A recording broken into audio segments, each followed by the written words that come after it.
دوستو، خداوند کا کلام آپ تک پہنچا ہے۔ پلیز لائک اور شیئر لازمی کیجیے۔ God bless you.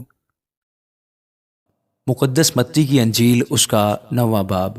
پھر وہ کشتی پر چڑھ کر پار گیا اور اپنے شہر میں آیا، اور دیکھو لوگ ایک مفلوج کو چارپائی پر پڑا ہوا اس کے پاس لائے۔ یسوع نے ان کا ایمان دیکھ کر مفلوج سے کہا، بیٹا خاطر جمع رکھ، تیرے گناہ معاف ہوئے۔ اور دیکھو بعض فقیہوں نے اپنے دل میں کہا، یہ کفر بکتا ہے۔ یسوع نے ان کے خیال معلوم کر کے کہا کہ تم کیوں اپنے دلوں میں برے خیال لاتے ہو؟ آسان کیا ہے، یہ کہنا کہ تیرے گناہ معاف ہوئے، یا یہ کہنا کہ اٹھ اور چل پھر؟ لیکن اس لیے کہ تم جان لو کہ ابن آدم کو زمین پر گناہ معاف کرنے کا اختیار ہے۔ اس نے مفلوج سے کہا، اٹھ، اپنی چارپائی اٹھا اور اپنے گھر چلا جا۔ وہ اٹھ کر اپنے گھر چلا گیا۔ لوگ یہ دیکھ کر ڈر گئے اور خدا کی تمجید کرنے لگے، جس نے آدمیوں کو ایسا اختیار بخشا۔ یسوع نے وہاں سے آگے بڑھ کر متی نام ایک شخص کو محصول کی چوکی پر بیٹھے دیکھا اور اس سے کہا، میرے پیچھے ہو لے۔ وہ اٹھ کر اس کے پیچھے ہو لیا، اور جب وہ گھر میں کھانا کھانے بیٹھا تھا تو ایسا ہوا کہ بہت سے محصول لینے والے اور گنہگار آ کر یسوع اور اس کے شاگردوں کے ساتھ کھانا کھانے بیٹھے۔ فریسیوں نے یہ دیکھ کر اس کے شاگردوں سے کہا، تمہارا استاد محصول لینے والوں اور گنہگاروں کے ساتھ کیوں کھاتا ہے؟ اس نے یہ سن کر کہا کہ تندرستوں کو طبیب درکار نہیں بلکہ بیماروں کو، مگر تم جا کر اس کے معنی دریافت کرو کہ میں قربانی نہیں بلکہ رحم پسند کرتا ہوں، کیونکہ میں راست بازوں کو نہیں بلکہ گنہگاروں کو بلانے آیا ہوں۔ اس وقت یوحنا کے شاگردوں نے اس کے پاس آ کر کہا، کیا سبب ہے کہ ہم اور فریسی تو اکثر روزہ رکھتے ہیں اور تیرے شاگرد روزہ نہیں رکھتے؟ یسوع نے ان سے کہا کہ کیا باراتی جب تک دلہا ان کے ساتھ ہے ماتم کر سکتے ہیں؟ مگر وہ دن آئیں گے کہ دلہا ان سے جدا کیا جائے گا، اس وقت وہ روزہ رکھیں گے۔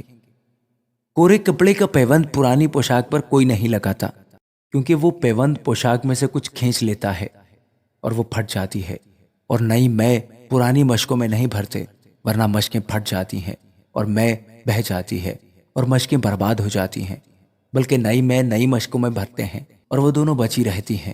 وہ ان سے یہ باتیں کہہ ہی رہا تھا کہ دیکھو ایک سردار نے آ کر اسے سجدہ کیا اور کہا، میری بیٹی ابھی مری ہے، لیکن تو چل کر اپنا ہاتھ اس پر رکھ تو وہ زندہ ہو جائے گی۔ یسوع اٹھ کر اپنے شاگردوں سمیت اس کے پیچھے ہو لیا۔ اور دیکھو ایک عورت نے جس کے 12 برس سے خون جاری تھا اس کے پیچھے آ کر اس کی پوشاک کا کنارہ چھوا، کیونکہ وہ اپنے جی میں کہتی تھی کہ اگر صرف اس کی پوشاک ہی چھو لوں گی تو اچھی ہو جاؤں گی۔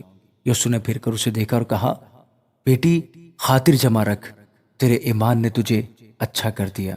بس وہ عورت اسی گھڑی اچھی ہو گئی۔ اور جب یسوع سردار کے گھر میں آیا اور بانسلی بجانے والوں کو اور بھیڑ کو غل مچاتے دیکھا تو کہا، ہٹ جاؤ، کیونکہ لڑکی مری نہیں بلکہ سوتی ہے۔ وہ اس پر ہنسنے لگے۔ مگر جب بھیڑ نکال دی گئی تو اس نے اندر جا کر اس کا ہاتھ پکڑا اور لڑکی اٹھی، اور اس بات کی شہرت اس تمام علاقے میں پھیل گئی۔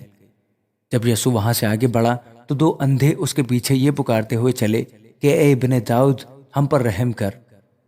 جب وہ گھر میں پہنچا تو وہ اندھے اس کے پاس آئے، اور یسوع نے ان سے کہا، کیا تم کو اعتقاد ہے کہ میں یہ کر سکتا ہوں؟ انہوں نے ان سے کہا، ہاں خداوند۔ تب اس نے ان کی آنکھیں چھو کر کہا، تمہارے اعتقاد کے موافق تمہارے لیے ہو، اور ان کی آنکھیں کھل گئیں۔ اور یسوع نے ان کو تاکید کر کے کہا، خبردار کوئی اس بات کو نہ جانے۔ مگر انہوں نے نکل کر اس تمام علاقے میں اس کی شہرت پھیلا دی۔